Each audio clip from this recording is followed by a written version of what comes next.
This week's episode is brought to you by the Unbearable podcast, the unofficial and professional football talk podcast from your favorite hosts in the world, Steve Hodge and Kevin Hodge. This podcast has a much higher budget, obviously, because they can advertise on our prestigious podcast. So, lots of dollars.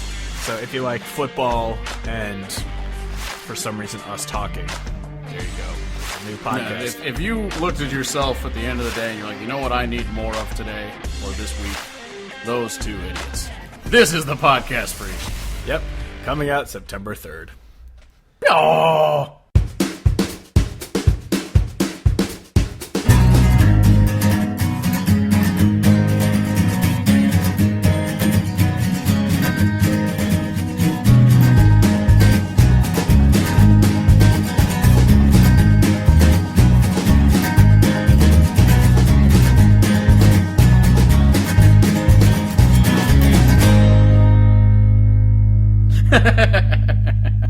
I've realized that doing random arm flailing is all I have at weddings nowadays. I've never known how to dance, but I have gone all in on the just, find the beat and then just start chucking arms up and around and just, Butt wiper and arm flailing. Oh, exactly. I mean, I already bought into the funny fat guy. That's my niche. So then, when funny fat guy starts whipping his arms around during the fucking wobble, they're like, "That's fucking funny." Wobble baby, wobble baby, wobble. Seriously, I haven't heard the wobble in fucking forever. But when I went to Phil's wedding the other week, it's just as long, if not longer, than you recall it being. I remember it taking forever. All I know is, every time I hear that fucking song, I think of 2nd Avenue, because it played every single time we were there in college. I'm not shitting you. The Wobble has no less than 14 and a half verses in it. It is so long, and it just is the same thing over and over and over again. It's bad. But what isn't bad is this podcast. Hello, welcome to the Hodge Podcast, the official podcast to countryhodgepodge.com. I'm your host, Steve Hodge, and joining me, as always, is my co-host, cousin lover, Kevin Hodge. Flail them arms. Flail them arms. Flail them arms. Flail them arms. This week we're going to talk a little bit about our new podcast that we have coming out. We're going to talk about the new Truck Yeah, which is Hell Right, by Blake Shelton and Trace Adkins. I do really appreciate them having a 2-word, really easy bang bang kind of title, because as garbage as Hot Damalama is, it's really hard to work into a sentence. Hell Right is just the kind of stupidness that I can insert to literally any sentence at any moment. Hell right. Hell right. Hell right.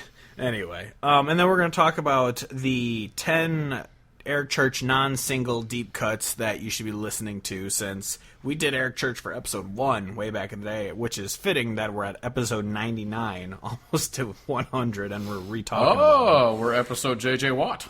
Yeah, JJ Watt. JJ Twat, show me your abs. And then, so we're going to talk about because also when we did Eric Church back then, we didn't do the top 10s. We just kind of rambled for an hour about... You could literally tell me just a bunch of random nonsense that didn't actually happen and say that's what we did for the first podcast, and I'd believe you, because I have no memory of it whatsoever. Yeah, you can tell, we're still not great podcast hosts, and no one should be listening to us, but we're a lot better than we were episode 1. Well, speaking of Eric Church, I better fucking start fucking saying more fucking F-bombs, because if I want to fucking beat the fucking record I had in my fucking first fucking episode, it was a fucking lot. Yes, it was. Yes, it was. Fuck. But first off is, you heard that advertisement right at the start of the podcast. We're starting a new second podcast because, people should listen to us, I guess. I don't know if I would say should. No. People do for some reason. But yes, and I appreciate you immensely. If you listened to us during the last fall or last 2 falls, we would spend the first 15 minutes of each podcast talking about the Bears and the NFL. Yes. And we figured, you know what, that's not what this podcast is about. It's about country music. I mean, granted, we talk about every stupid fucking thing under the sun on this podcast. For sure. But we're like, you know what? Instead of talking about the Bears for the first 15, 20 minutes every week, let's just get it out of our systems with another podcast and do that. So we're going to do one that it should be entertaining. I don't know. If you find this entertaining, it'll be the same thing, but instead of country music, it'll be about football. So Yeah, we promise that it won't be like super long because we don't also want to like add that much more time into our lives. So it'll be a nice, clean, no idea what minutes to put on it because I don't want to guarantee something before we've done it. Yeah. But the plan is shorter, to the point, fun, good stuff. Yeah. And it's not that big of it's not that huge of a responsibility for us because we won't have music in it, so I don't have to sit there editing it for 2 fucking hours after it's done.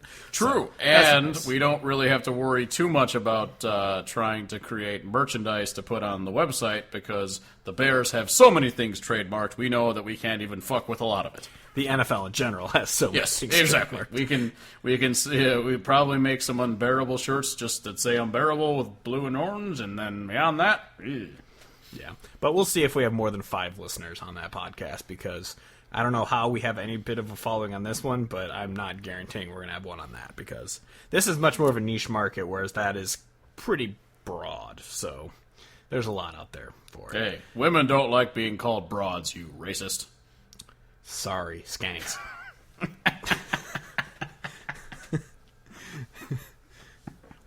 Sorry, PC police.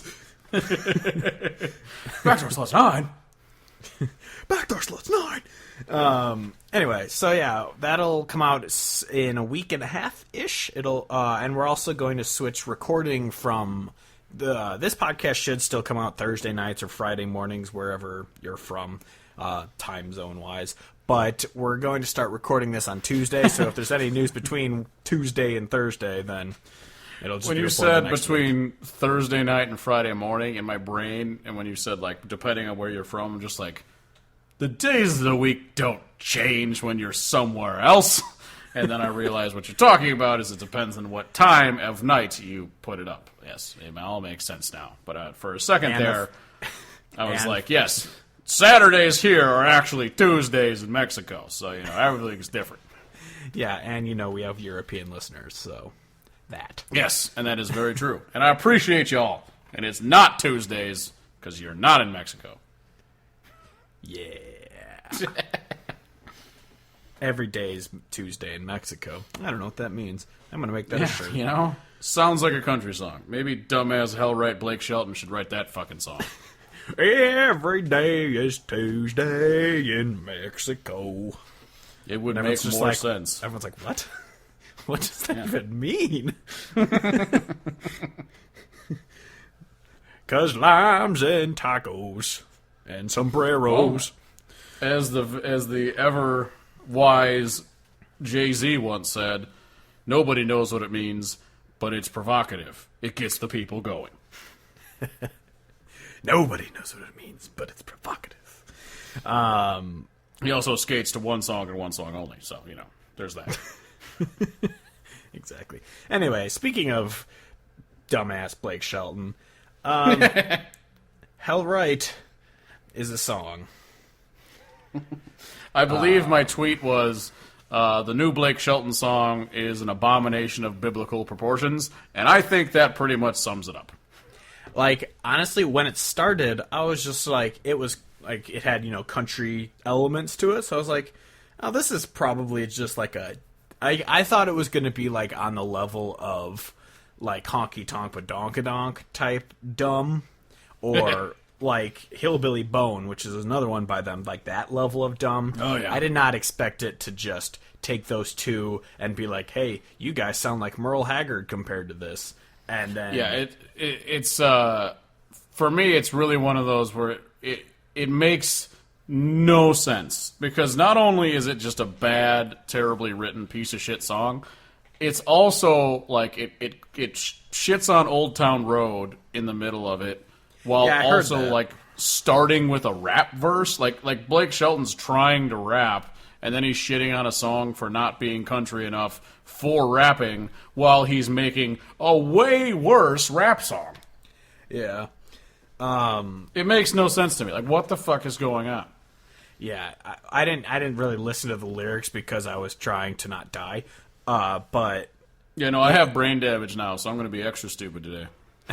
Yeah, but like, because then you get to and like the one thing that also confuses me is like when you say truck yeah, it's like saying fuck yeah, you know, it's like truck yeah. Truck yeah, wanna get it jacked up, yeah, let's crank it on up, yeah. But who says hell right? It's no one says hell right. Like, that's the point, is that no one says that this word that they just, hell right is not a thing, right? Yeah, hell because if you were to, like, if it was to be playing words, it would be the opposite of hell left, not a thing. Or it would be the opposite of hell wrong, also not a thing. Neither of those are things people say. So, what is it a play on words for? Don't understand, because it seems like they're exactly it plays as like an anthem, like a thing that people are like, as if it was, instead of saying hell right, he's saying roll tide, and everyone's like, yes, this is a thing that we say. Exactly. It's a punctuation mark, yes. But instead, it's just like, what the fuck are these guys on about? Why is this song so shitty? Why did you bring Trace Adkins into this just to shit on his name some more? What the fuck is going on? Hey, because Trace Adkins has lit, and no song is better than that. Oh my god. I legitimately forget about 90% of the terrible songs Trace Adkins has just because I stopped, like, paying attention. I know. Just like, nope. Yeah. Nope. Yeah, not great. But I think here's my thought. This could be wrong, could be right. Probably wrong. Hell right. It's hell right. Hell right.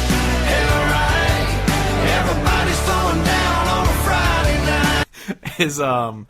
I think maybe, since it's not a play on words, it's just a nonsense phrase, maybe he's trying to create a phrase. It's like the catchphrase song from Lonely Island, or like, maybe he's like dilly-dillying, where he's just I was literally just about to say, fucking slogan on you. This is dilly-dilly. This is the dilly-dilly of country songs, and it makes me very angry. Yeah, he's just forcing, because he wants people to be at his concert being like, hell right, Blake Shelton, hell right. That's what he wants. This is a viral ad gone wrong. Mm-hmm. This is exactly what it is. This is Todd Gurley pretending to adopt a kitten for a Hulu advertisement. That's what this is. Goddamn. No, well, recently, so Todd Gurley made some bet at some point where he was going to get a cat, and then he posted on Instagram that he finally got a cat, and then the next day it ended up being a Hulu ad, and so it was just a viral ad campaign to get people to talk about it. That's what this is. He's trying to dilly-dilly his way into hell right being a thing, and everyone's like, remember when our Lord and Savior, Blake Shelton, came up with this really genius way to say nothing at all, and it's called hell right? Thank God for him. Yeah, and and it's definitely going to backfire on him, because the only people who like this song are the Blake Shelton stans who just fucking love Blake Shelton. All I'm saying is, if you got to come out at, if you're Blake Shelton, you're making all the money in the universe. You don't really have to give a shit about anything anyone says. If you come out and tweet before you release a song that says all you country pure country bloggers are going to be upset about this, you knew the abortion that you just recorded. Mm-hmm. You knew it going into this, and you just wanted to get more random social media traction that would pan away from the actual just pile of dog shit that you have made. And it's really upsetting, because I did like God's Country. It wasn't necessarily a country song, but I thought it was a jam, and I really dug the whole vibe. And now that Hell Right has come out, I am legitimately in Jason Aldean levels of post burning it down. I swear to God, if you play anything that he's ever played, I will fucking murder you. I don't care if it's good. That's where I'm at with fucking Blake Shelton right now. That's the thing. I'm not at that level. I've never been at the level with any of the artists. I still listen to older songs by artists I don't like anymore, but I don't listen to Blake Shelton that much anymore. There are very few songs of his that come on that I leave on. Most of his shit is just it's fine. I would say there's a good chance that God's Country makes its way onto my Spotify playlist at the end of the year, just because I jammed through it a bunch of times. But that's for sure the first one that I've listened to him I really like the sound of this. I want to play it again, because I would say I don't know, Old Red back in the day was one. Yeah. I'm this is a good song, but I never really gave a shit about Blake Shelton all that much. I listened back in the day. I listened to Red River Blue a lot when that one came out, and then Pure BS. I listened to those two albums a lot. That's pretty decent. Yeah. Yeah, but I don't really listen to him that much anymore. Like I think I had like 2 songs saved from the one where the cover was the water tower from like his hometown or whatever. I listened to like a few from that, and then I just really didn't listen to anything after that. So it's not that like even that I hated Blake Shelton or anything. I just stopped listening. He was just a whatever artist to me. But we can thank the Lord that I saw a really funny tweet about this song where a person tweeted out that, quote, Gwen Stefani should not fuck Blake for this song. Yeah, I read Trigger's fucking... I don't read Saving Country Music that much anymore, but I did read his article on this one, and it was just like, I hope his unborn children become blind. I was just like, that's okay. It's a little excessive, but at the same time, should this guy really have children? He has deer prints on his arm tattooed on him, so you know he's awesome. But yeah, so Hell Right. This is Hell All Right with Me.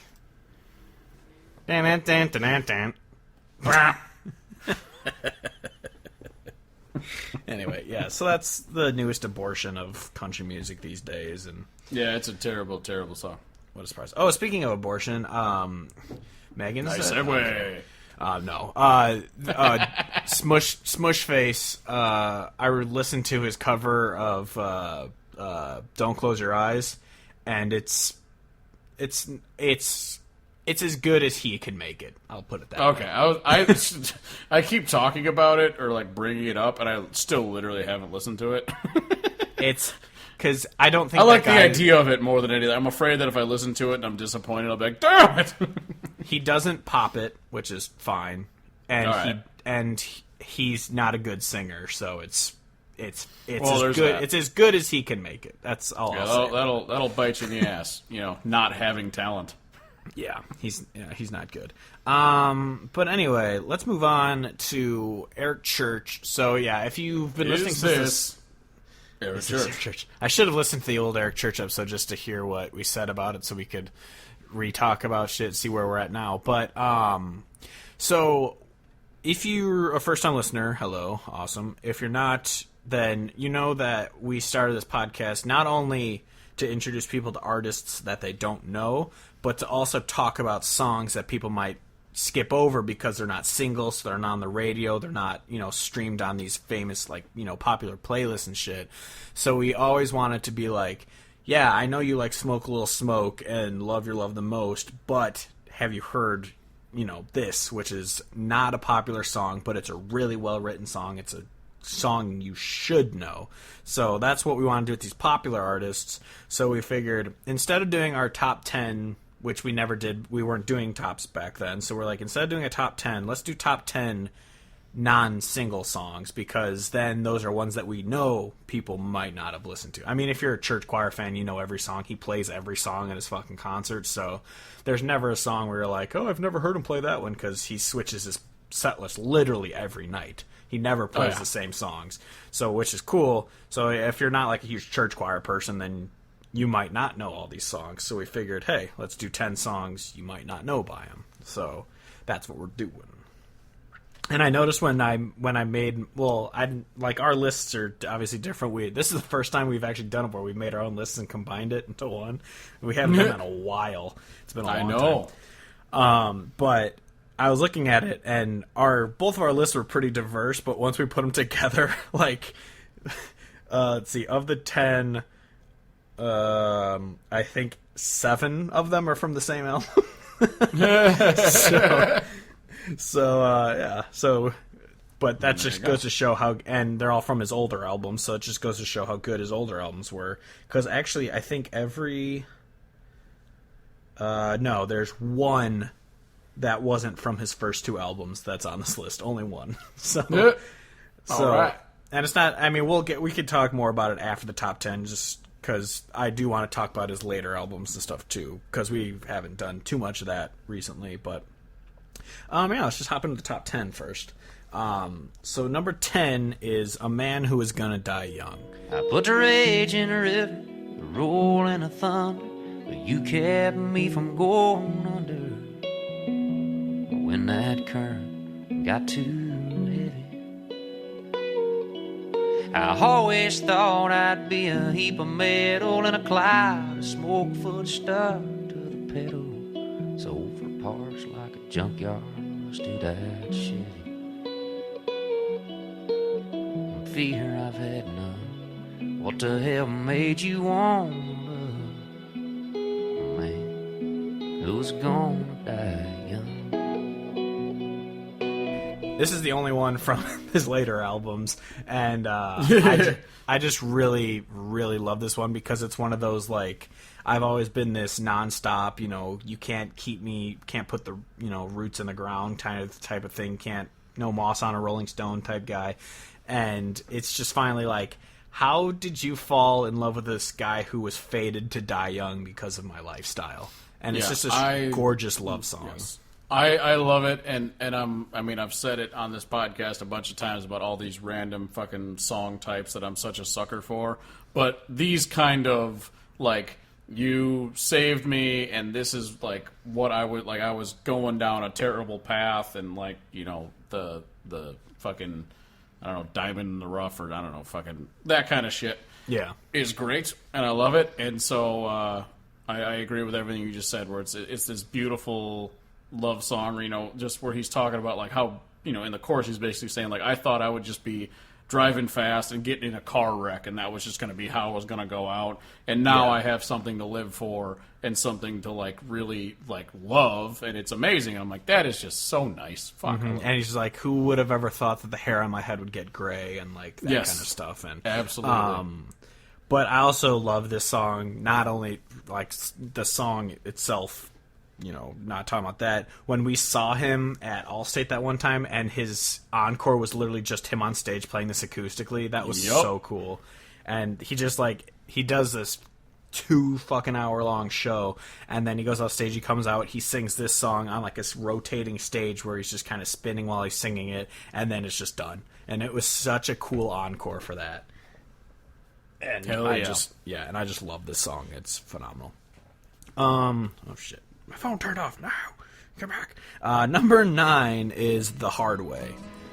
Only fools would race down Gristmill Road, let alone in angry weather. That's what I tell everyone I know, now that I know better. That's a lesson I wish I would have learned without having to watch my Mustang burn before my best buddy had to wind up hurt and his whole life was changed. That's a lesson I wish I didn't learn the hard way. So this is obviously about dicks. It's a Viagra theme song. No, it's obviously it's one of those learn your lessons the hard way type thing, and it's just always kind of, it's on top. It's like, I wish I didn't have to learn this the hard way, but on the same time, it's like I wouldn't be who I am if I didn't learn it the hard way type thing. Yep. But, like, obviously there's this thing about, he drove too fast and now his friend's in a wheelchair. It's like, that's a lesson I wish I didn't have to learn the hard way, and stuff like that. And it gets, sad and whatnot at that. Yeah, because I think it's really interesting that I feel like a lot of country songs have that, lessons I've learned as a youngster, thing. But this one really putting it more on the negative effects that happened. He learned the lessons, so he's a better person because of it. But thinking about what happened that's irreversible, I think, is really interesting. And how it's not even like, oh, like, when I did it, I broke my arm. It's like, no, my friend got fucked up because of it. Like, I have to live with that forever now. It's like, damn. And how his ex is married to another person because he fucked up the relationship, and so now it's like, I mean, that's obviously one that's on him, not on her, because she's happy with another guy. And it's like, that's a lesson I wish I'd have to learn the hard way, knowing that she'd be gone one day and all that kind of stuff. And yeah, it's a great, great song. Number 8 is The Living Part of Life. Man, this life can sure be a mother, so tomorrow I'm taking me fishing. Hang a sign on the door of my life. Tell the world that I've gone missing and I won't be back for a while. I'm so tired of only wishing I could leave my trouble behind. I wanna be front porch rocking with a big sun dropping in a blue sky. Kick back and get high on the living part of life. I've always loved this song because it's such just a that jam. It's that back porch picking type song where it sounds like they probably, recorded it outside or something.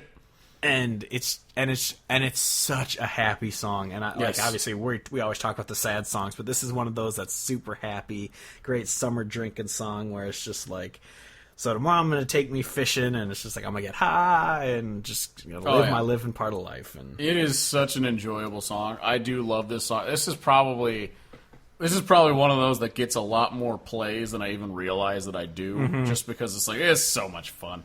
And there's another one coming up that's the same way, which it might even be the next one, but I don't remember what the order is. Probably because the next one's the only kind of upbeat one left.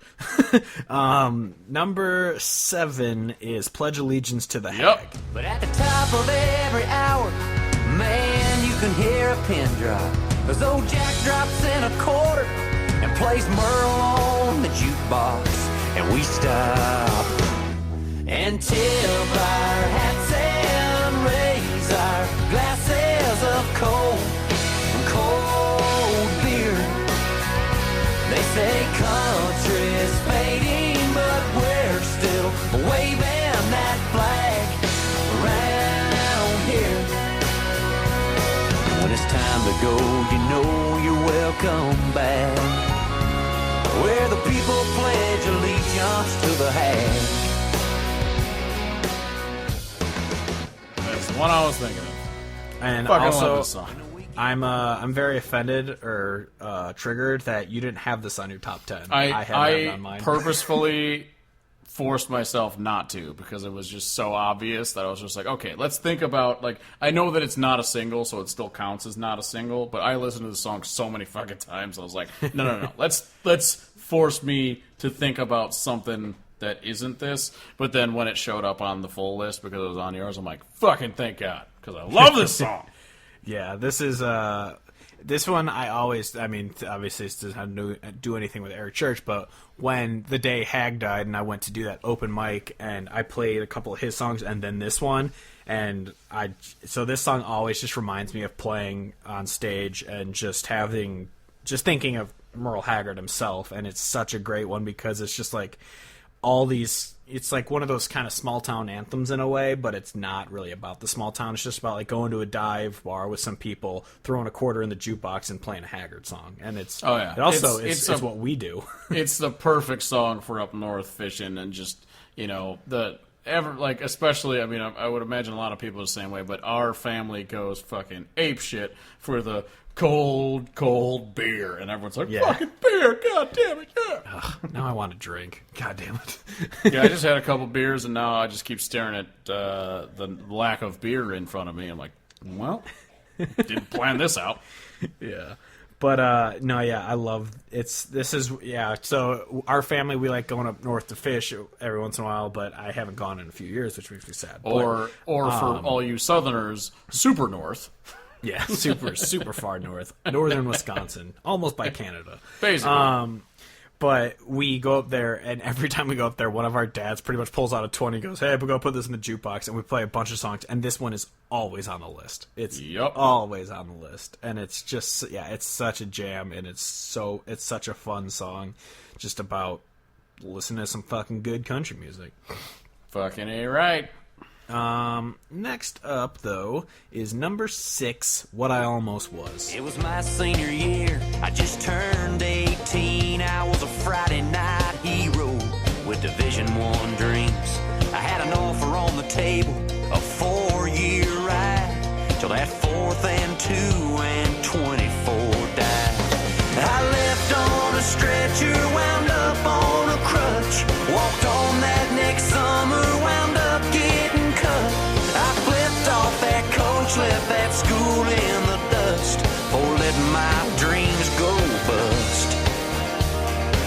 thank God I ain't what I almost was. What a great song. I mean, like, you know, I guess now that I think about it, I have so many songs that I love that are just all about regrets. Thinking about regrets, thinking about the, you know, things that you could have done, could have did. And so this one's great because he's, you know, he thinks about, you know, how happy he is now going with the life that he chose, but then also thinking about all the different things that he thought, you know, I mean, I guess, you know, thought that he was important before, but then passed on. Because isn't it like he talks about his... He was going to be a Division I football player. Yeah, he was going to be a football player, then he was and... pissed off about that, and he like blamed the other people, and then, you know, runs out on the girl and the money and all that stuff. But then, you know, it's all about the music, and that's what he cares about. And I really love that whole idea, especially because I really like his music, so I'm glad that he did do that path. Yeah. But no, it's good. I like it a lot. Well, it's also it's cool because it's the kind of the opposite of the hard way, where rather than learning his lessons the hard way, he's just like he learned his lesson kind of by following his gut rather than just taking the safe route. So instead of doing what he thought he was supposed to be doing, he did what he felt like he should be doing. What he truly believed in doing. Yeah. So like how he said how he was engaged or not engaged, dating or whatever. He was dating a girl who had a father who had a job lined up for him that would have given him like a, you know, nice salary, a nice life, a comfortable life, and he's like, nah, that's not me. And he left her in the middle of the night type, and it's a really cool song. Number 5. So yeah, all 5 of those were from the same album, from his first one. Yeah. I had Sinners on Me on my list, but then I saw that was a single. It's like, damn it. Oh, it would have been on my list if it was not a single. Yeah. But moving on to his first song from Carolina, which is the titular song, Carolina. Titties. I carry you in my heart. Your memory comes over me like the dark and like a phone call from my baby saying, honey, I miss you like crazy, like a sound of a siren song. Oh, Carolina, you keep calling me home, calling me home.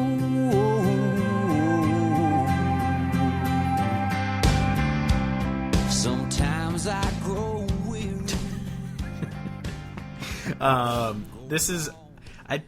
It was on my...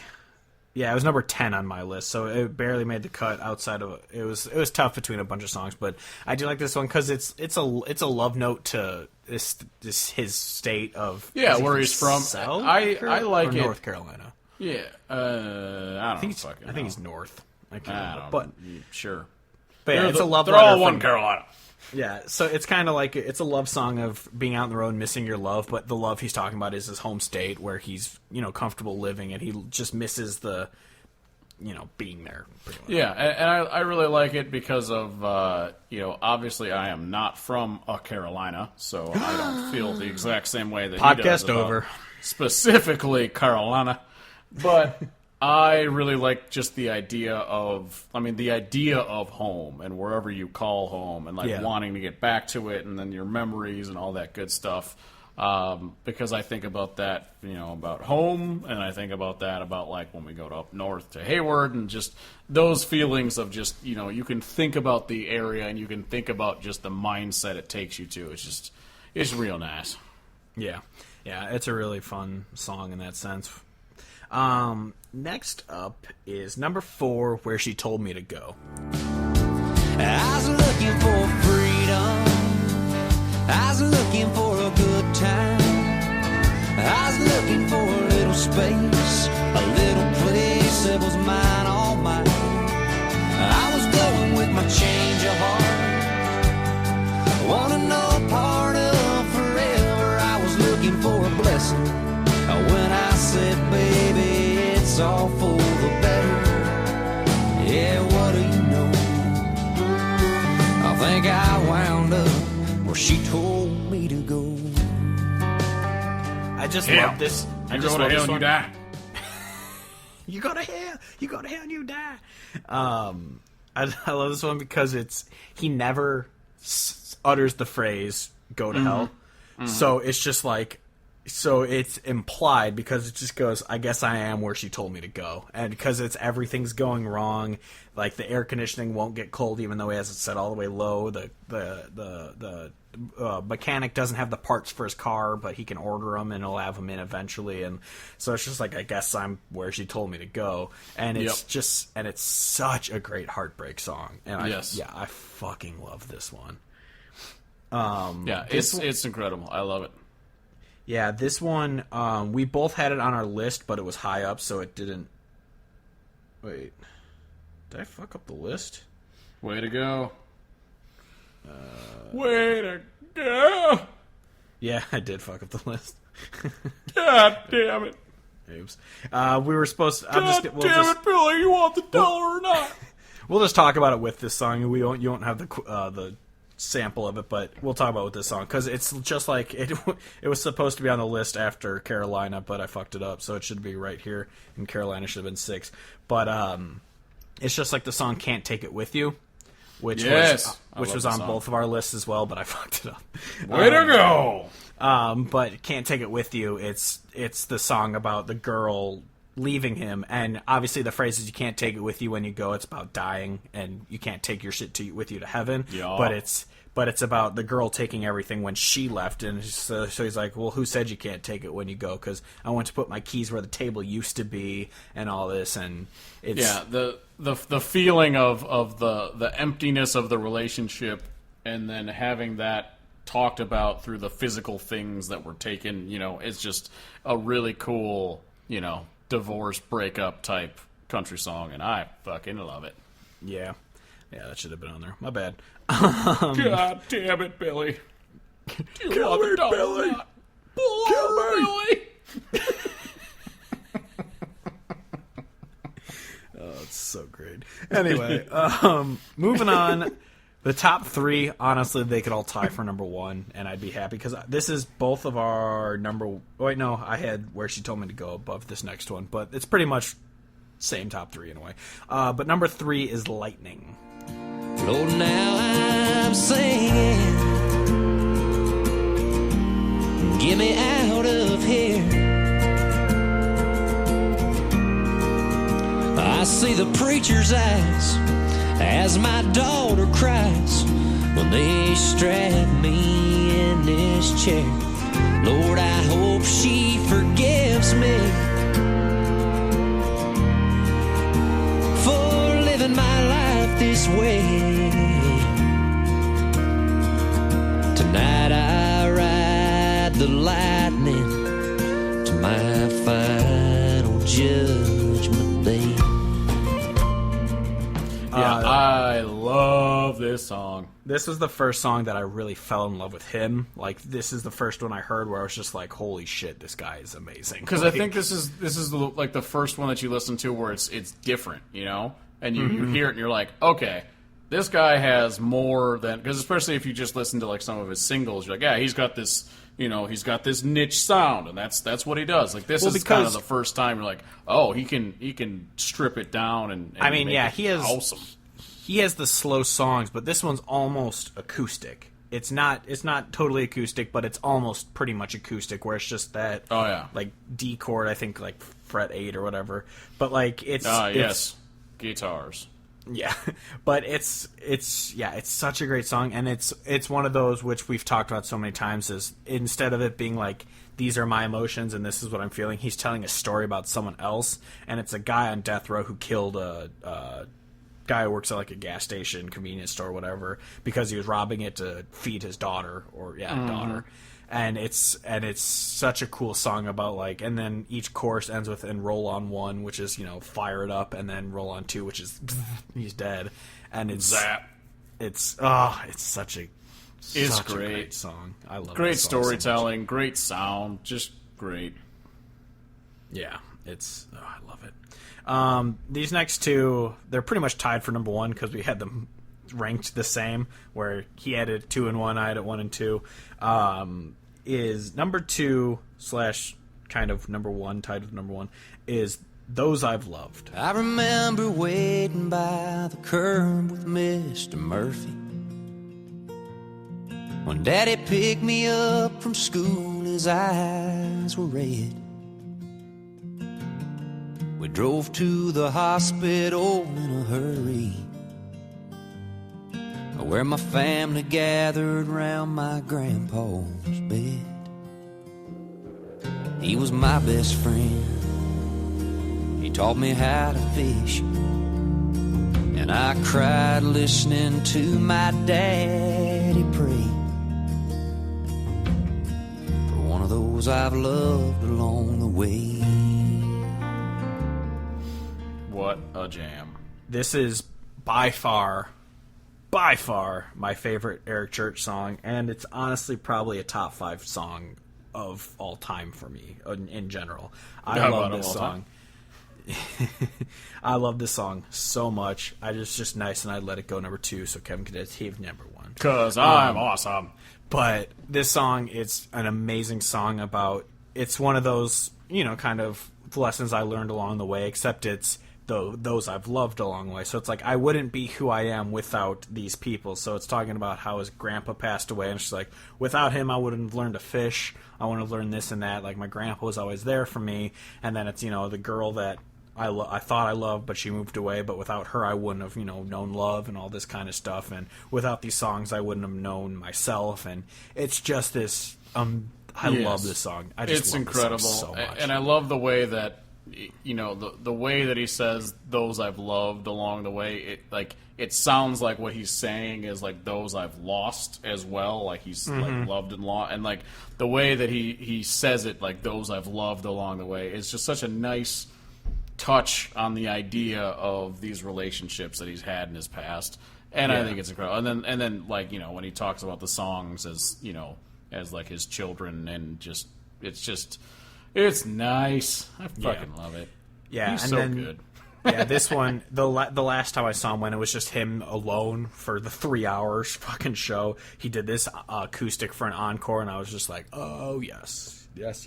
Yeah. I was thinking about that. I've seen Eric Church 4 times, because we saw him at Country Beatdown way back when, and then we saw him at E-Slayer, or whatever the fuck it's called now, and then... What?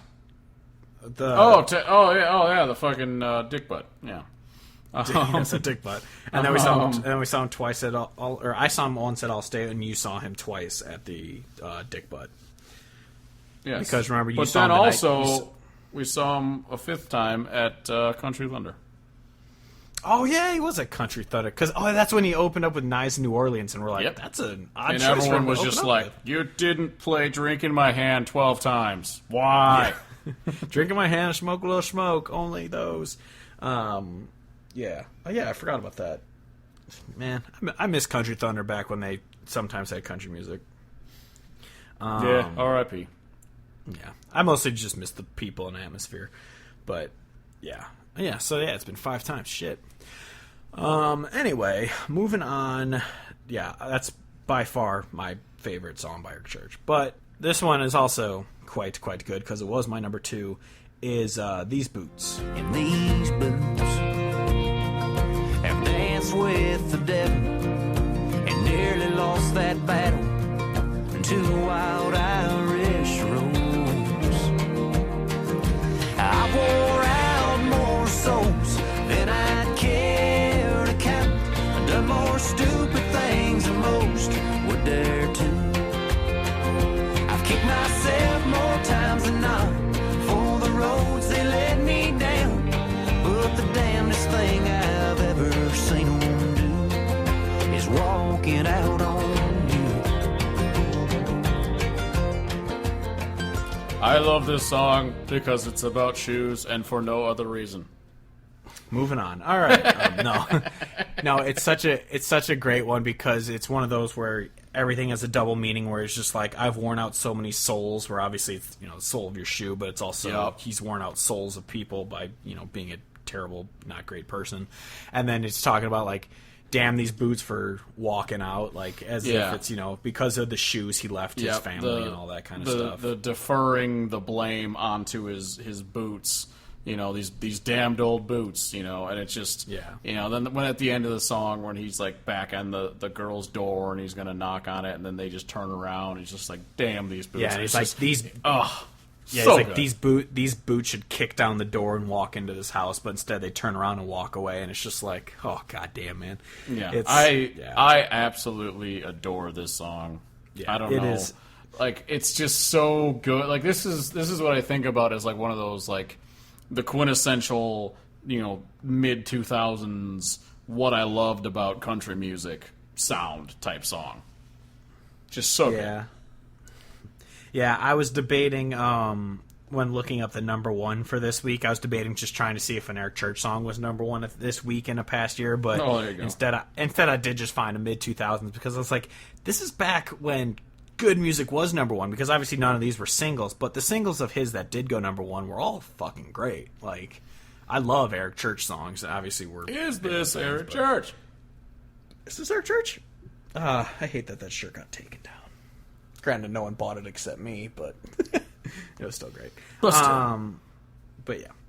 Anyway, so yeah, that's our top 10 B-sides, deep cuts, non-singles, whatever, Eric Church songs that you should be listening to. They were never on the radio, but they are fucking great. Effing A, Cotton, effing A. So yeah, moving on. Before we move on, the reason I want to say, because we have two that were on his, or 9 of them were on his first 2 albums, and then A Man Who's Gonna Die Young, I believe, was on that Outsiders. Was on Outsiders, correct? Yeah, Outsiders. So I was looking at it, and I was just like, the ones that are on Chief, I'm like, the ones I liked were single, other than Over When It's Over. That one barely missed out. I really love that song. My only critique against that song is that it should be longer. That's literally it. The only thing I don't like about it is that it's so short. Song. Yeah, it's the only reason I don't like it more is that it's so short. Yeah, I fucking love that song, though. Literally the only reason. But then I was looking at it, I was like, Springsteen and Homeboy are my favorite from that album. They were both singles. Yo, Homeboy, I hadn't listened to it in a while, and the other day it came on. I'm like, fuck, this is a jam. Yeah. And I was like, I looked at it and I was like, I always remember loving Chief, but I was like, it doesn't really hold up to me. Like, Chief is a good album, but it's like, it's not amazing as I remembered being. It seems to me like it's way more singly, Like, it seems like a collection of songs that would be singles. And to be fair, when I think about when it came out and like, high school into college, like that's the kind of thing I was looking for. But for sure, not to even be too negative on it, but it doesn't hold up down the road, like not even also, as like saying it's terrible or anything, but just like it doesn't hold up the way it hit back then. Yeah, because it came out 2011, so it was there when Bro Country was still on like the incline. Yes. So it was Bro like 1.0. Yeah, it was like perfect for me in my freshman year of college, basically. Yeah, exactly. But then, Outsiders had A Man Who's Gonna Die Young. It had some other good ones that I really like Broke Record and Dark Side are both great. I really liked, I thought about trying to put them on my list, but at the same time, the early albums I love so much more, but I really thought about putting both Devil Devil and Dark Side on my list. Yeah. I might even put one of those on there. I don't remember. Dark Side was on okay. yours. I was like, I do not remember what I sent you, but I stand by it. But yeah, then Mr. Misunderstood, it had some good songs on it, but they weren't better than all these other ones. I enjoyed Mr. Misunderstood, but exactly, it's similar to like, not to sound like the cliche, mainstream shit's bad. When people get big, they get shitty. But there's a lot of artists that their first couple albums I really enjoy, and then it just kind of tapers off. Mm-hmm. And Church has by no means fallen off. I just think that he's changed it up a little bit, and his sound in the first 2 albums is so good. I love it so much more. Yeah. And then I just didn't even bother putting him on my top 10 because I do love Monsters and Hippie Radio from his newest album, but that album still is putting out singles, so I figured maybe one of those might become a single eventually. Yeah. So I did because I if you asked me 2 months ago, I would have said Some of It. I love that song, but that's a single now. So yeah, that would have been the only one that I would have thought of to like really put on, because I feel like I haven't listened to Desperate Man all that much, really. Like I heard it. Yeah, I haven't listened to it a lot. Yeah, I heard it all the way through, and I was like, oh yeah, there's some sounds in there I dig, but yeah.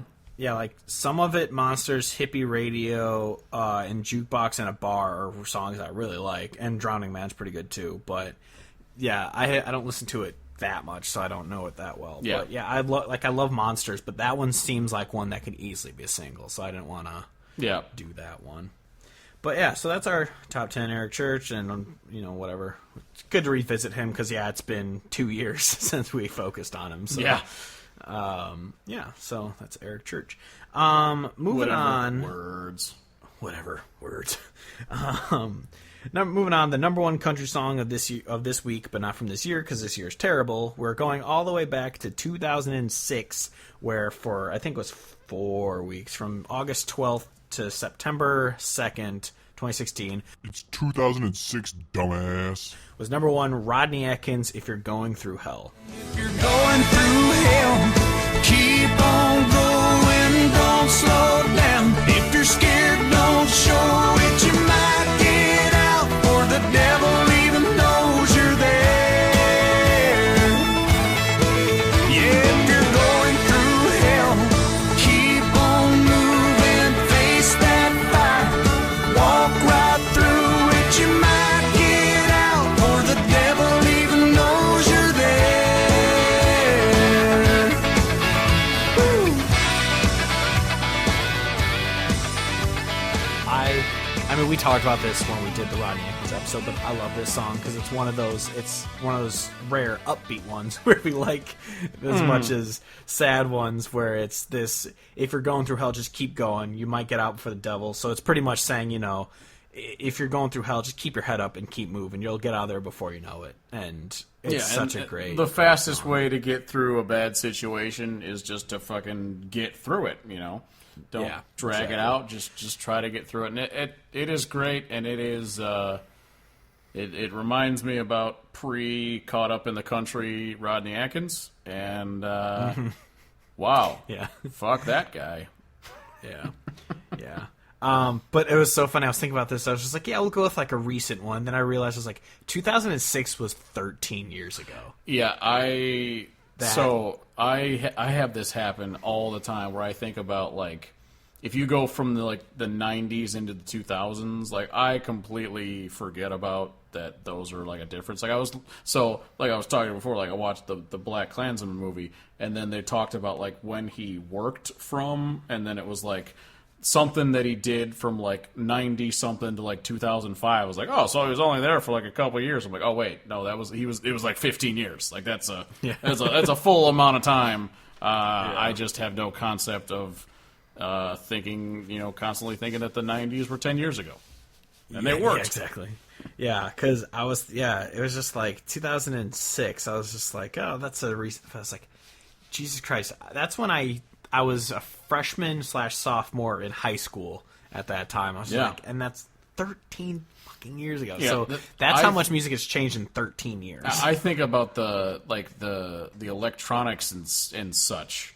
Like back in the day, like if you had like an iPod, and it was like the coolest thing ever because it was an iPod, and then the touch screens didn't exist. You all had flip phones. You had like 95 things in your pockets because nothing was all on the same device. And now these fucking iPhones are ridiculous. Yeah, when I was at the Apple store on Sunday, I laughed because they still sell iPod Touches. I was just like, that's a thing still? People just don't have iPhones? I still have an iPod Touch. It hasn't been turned on in like 6 years, so it probably doesn't work. But I know there's probably the thing is still there. Yeah, there's one that's still at probably my parents' house that I bought way back when. Because I do remember I used one of my paychecks when I had a job in high school to buy an iPod Touch, and I thought it was the coolest fucking thing. Oh, absolutely. You had apps. Dude, you remember when apps were a thing? When they would just have commercials like when apps. It was new. There's an app is a thing, and it's on your phone. I'm like, that's the coolest thing I've ever seen. Those commercials where the people would take their iPhones and bump them together and share contacts as if that was like really something, but we're just like, holy shit, how does it know? Exactly. God, that was the times. Back in the day. Fucking 2006. God, we're old. Shit. Not as old as that fucking Walker Hayes stan who's like, these guys are probably like 60 years old. That is hilarious. Especially because of that part, that we are for sure younger than that person. Yeah, exactly. Why must you hate? Why are you so obsessed with Kane Brown? Says Karen, age 45, whose last 15 posts were about Kane Brown. That's probably the best tweet. You Varsity need Music to has get ever a put life. out. Exactly. You need to get a life, says person who is absolutely obsessed with Kane Brown and everything he ever did. Oh, it's so great. Or was that? No, that wasn't First Music. That was Reginald, whatever. Spears. Reginald Spears, yeah. Anyway, moving on. Albums came out last week, Kevin. No, they did not. You can't convince me that they did. I haven't gotten to listen to a lot of them, or like all the way through, but I have gotten a little touch of each one. They're all really good so far. First one is Rodney Crowell's Texas. I know I've heard Rodney Crowell before, but I couldn't remember where from. But it's a great. Yeah, no, I've got some songs saved by him, but I am blanking on the titles. Yeah. Next is Tracy Lawrence's Made in America. It's Tracy Lawrence. It sounds like Tracy Lawrence, and you can't go wrong with that. Word. Lily Mae's Other Girls. She's kind of like an Americana folky sound, and it's. I saw her at the Raccoon Motel. Oh, really? Yeah, she's really good. Nice.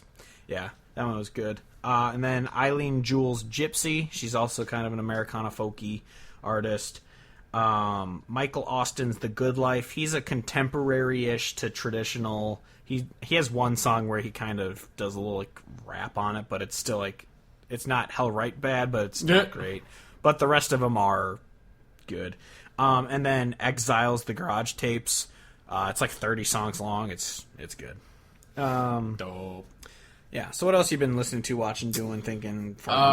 So as I mentioned a little bit ago on some other podcast that we've done, I bought a shitload of albums on Amazon and then kept buying them and then kept buying them.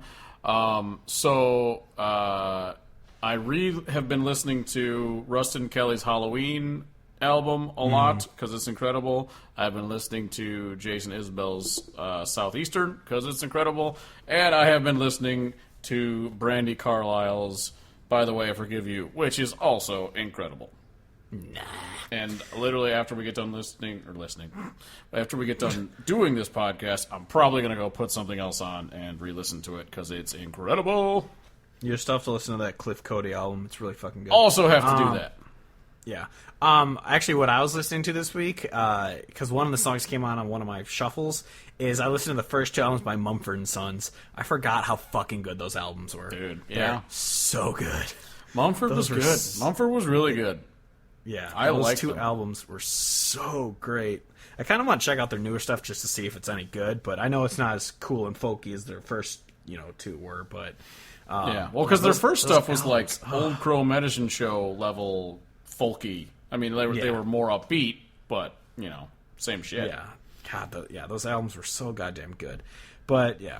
Anyway, you can find us on countryhodgepodge.com, Instagram, Facebook, and Twitter, Country Hodgepodge, Spotify, the Hodgepodcast Picks, where we upload all the songs we talk about on the podcast. Also, Kevin's Picks of the Week, which he did update. I have to actually tweet it. Yeah! Which is 10 songs that you should be listening to that Kevin's like, hey, these are good. And then he tweets them. Exactly. It's also on a link through the website if you want to find it that way. This Month in Country, where we upload all the albums that come out that month, and then they move over to the 2019 in Country playlist, where you can listen to every album that's come out this year so far. They're great. You can buy our shirts on the site. One of the White Claws got taken down, so get the rest before they get removed. And then Kevin's on Twitter at CHP_Church, where he yells at clouds. And then please rate and review the podcast on iTunes. We're also on Stitcher, Spotify now, yay, and SoundCloud, and iTunes, obviously. So that's it for this week. Next week, we're going to be talking with Sam Hunt. Yeah. It's the big 100, so we have to do it finally. Yeah. Who am I going to share all this treasure with? We have a guy on our team named Steve the Pirate. Wait, there's a guy dressed like a pirate? Anyway, that's it for this week. Until next week, I'm Steve Hodge, as always joined by Kevin Hodge saying goodbye, good night, and good Charlotte. Aww.